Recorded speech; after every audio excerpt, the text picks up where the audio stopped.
Hello student, जैसा कि आपको मालूम है कि बीपीएससी के ज़रिए एक बहुत बड़ी बहाली 1,71,000 टीचर्स की लगभग बहाली आपके अपने इस राज्य में होने वाली है 7th फेज़ के अंतर्गत। और इसमें अलग अलग स्तर पर प्राइमरी, मिडिल, हाई और फिर कॉलेज लेवल पे बहुत सारे टीचर्स बहाल किए जाएंगे। और अगर आप इन सबों का सिलेबस देखें जो इनके लिए प्रतियोगी परीक्षा होने वाली है, उसका अगर सिलेबस आप देखते हैं तो हर सिलेबस में आपका सामान्य अध्ययन ज़रूर शामिल है। और सामान्य अध्ययन की सीमा की अगर बात करें तो इसकी सीमा बहुत बड़ी है, आप अनंत कह सकते हैं। लगभग हर सब्जेक्ट से, हर विषय से इसमें क्वेश्चन शामिल होने की संभावना रहती है।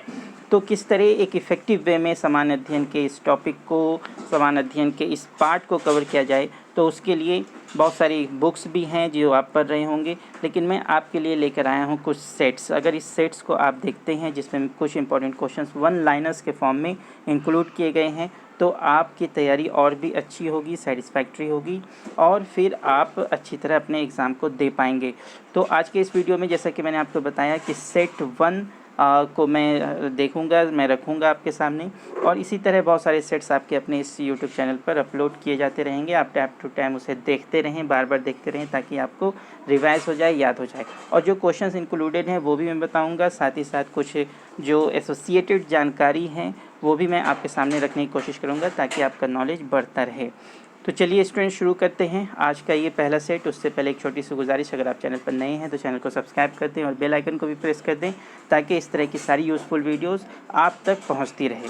तो पहले आप देखिए, पहला पॉइंट है सब्जियों के उत्पादन में विश्व में भारत का जो स्थान है वो क्या है? दूसरा है। जी हाँ, भारत का स्थान दूसरा है। वहीं अगर पहले स्थान की बात की जाए तो पहले स्थान चीन है। जी हाँ, दुनिया में, वर्ल्ड में, विश्व में पहले स्थान पर सब्जियों के उत्पादन में कौन है? चीन। दूसरा अपना भारत हो गया। अगर तीसरे की बात किया जाए तो तीसरा आपका संयुक्त राज्य है, और फिर चौथा आपका क्या है? तुर्की। जी हाँ, चौथा आपका तुर्की है।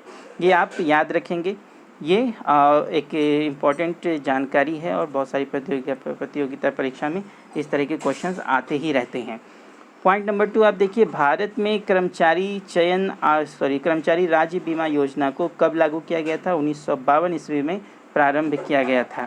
ये भी एक इम्पॉर्टेंट क्वेश्चन है कि भारत में कर्मचारी राज्य बीमा योजना को किस साल आरंभ किया गया, किस साल प्रारंभ किया गया? तो 1952 ईस्वी में। उसके बाद फिर आपका आता है अ टेल ऑफ टू सिटीज़। जी हाँ, ये एक बुक है, बहुत ही मशहूर बुक है, बहुत ही प्रसिद्ध है।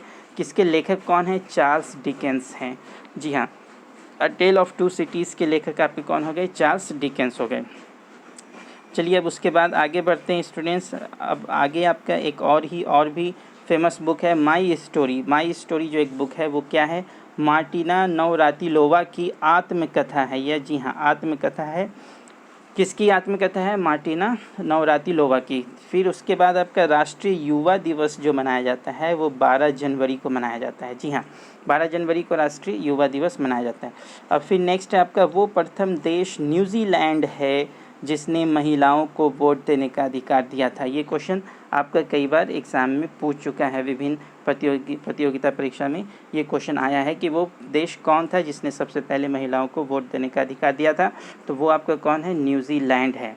चलिए फिर आगे बढ़ते हैं स्टूडेंट्स। आगे क्या? वर्ल्ड वॉच इंस्टीट्यूट, ये कहाँ है? वर्ल्ड वॉच इंस्टीट्यूट ये आपका कहाँ है? वाशिंगटन में है। जी हाँ, वर्ल्ड वॉच इंस्टीट्यूट आपका वाशिंगटन में। उसके बाद फिर आप करें कि प्राक्कलन समिति, प्राक्कलन समिति में कितने सदस्य होते हैं? तो 30 सदस्य होते हैं। ये भी एक इम्पॉर्टेंट पॉइंट है, ये आपको याद रखना है कि प्राक्कलन समिति में सदस्यों की संख्या क्या होती है? 30 होती है।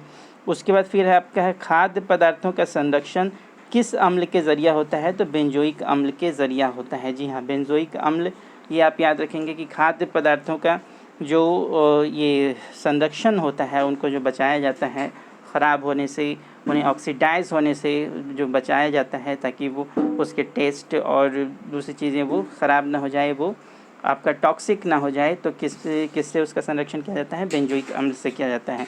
उसके बाद देखिए, लाइसोसोम की खोज किसने की? है तो और भी ज़्यादा इंपॉर्टेंट है, बायोलॉजी से आपका क्वेश्चन है कि लाइसोसोम की खोज 1958 में की थी। पहला तो ये क्वेश्चन हो गया कि किस साल हुई और किसने की थी? डी दुबे ने किया। जी हाँ, लाइसोसोम की खोज 1958 में डी दुबे ने किया था।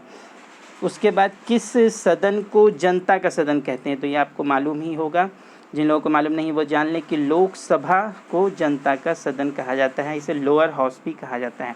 जैसे आप जानते हैं कि पार्लियामेंट के 3 हिस्से हैं, एक लोकसभा, एक राज्यसभा और एक राष्ट्रपति। तो लोकसभा को, ये जो आपका लोअर हाउस है लोकसभा, इसी को क्या कहते हैं, जनता का सदन कहा जाता है। चलिए फिर आगे बढ़ते हैं। वर्णांधता से संबंधित रंग कौन है, लाल और हरा। जी हाँ, वर्णांधता से संबंधित कौन है, लाल और हरा। इससे ग्रसित व्यक्ति को क्या है, लाल हरा दिखाई देता है और हरा लाल दिखाई देता है, ये आप याद रखेंगे। उसके बाद है केंद्रीय असेंबली में जो बम फेंका था वो किसने फेंका था, भगत सिंह तथा बटुकेश्वर दत्त ने फेंका था। जी हाँ, ये दोनों नाम आपको याद रखना है, भगत सिंह तथा बटुकेश्वर दत्त ने फेंका था। उसके बाद आपका है राष्ट्रीय आय समिति। राष्ट्रीय आय समिति का गठन कब हुआ था, 1949 ईस्वी में। किसने, पीसी महालनोबिस की अध्यक्षता में किया गया था। पीसी महालनोबिस की अध्यक्षता में किया गया था। आप इसे ईयर याद रखेंगे, किस ईयर में किया गया था, 1949 ईस्वी में। चलिए फिर आगे बढ़ते हैं स्टूडेंट्स। फिर सुंदरवन या मैंग्रोव डेल्टाई पश्चिम बंगाल में पाए जाते हैं। ये भी क्वेश्चन है कि सुंदरवन कहाँ पाए जाते हैं, और सुंदरवन को ही मैंग्रोव भी कहा जाता है। ये कहाँ पाए जाते हैं, पश्चिम बंगाल में पाए जाते हैं। तो आज के ये जो भी वन लाइनर्स हैं यही आपका MCQ मल्टीपल चॉइस क्वेश्चन के फॉर्म में आपका एग्ज़ाम में आते रहते हैं। तो आप इसे याद रखेंगे, और भी बहुत सारे इस तरह के सेट्स आपके अपने इस यूट्यूब चैनल पर लगातार अपलोड किए जाते रहेंगे। आप उसे बार बार देखें ताकि आप अपनी तैयारी अच्छी तरह कर सकें। तो चलिए स्टूडेंट्स, आज के लिए बस इतना ही, फिर मिलेंगे नए सेट के साथ। तब तक के लिए शुक्रिया।